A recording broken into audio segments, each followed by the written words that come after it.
Ayan guys, good morning again. So ayan, kanina nasa sales office tayo ng Claremont, no?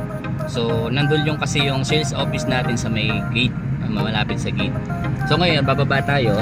Andito naman tayo ngayon sa mismong mga available lot natin. Ito yung kabuuan ng Phase 5 Claremont. And then yung mapapansin nyo, ayan, doon nilalagay yung main gate natin, yung entrance. So sa ngayon, wala pang nakatayong mga bahay dito, ano? Kasi under pa siya ng pre-selling. Kagandahan nito, makakapili ka pa ng lote na gusto mo, kung saan location, kung saan located yung lote na magugustuhan nyo. Ayan, makakapili po tayo.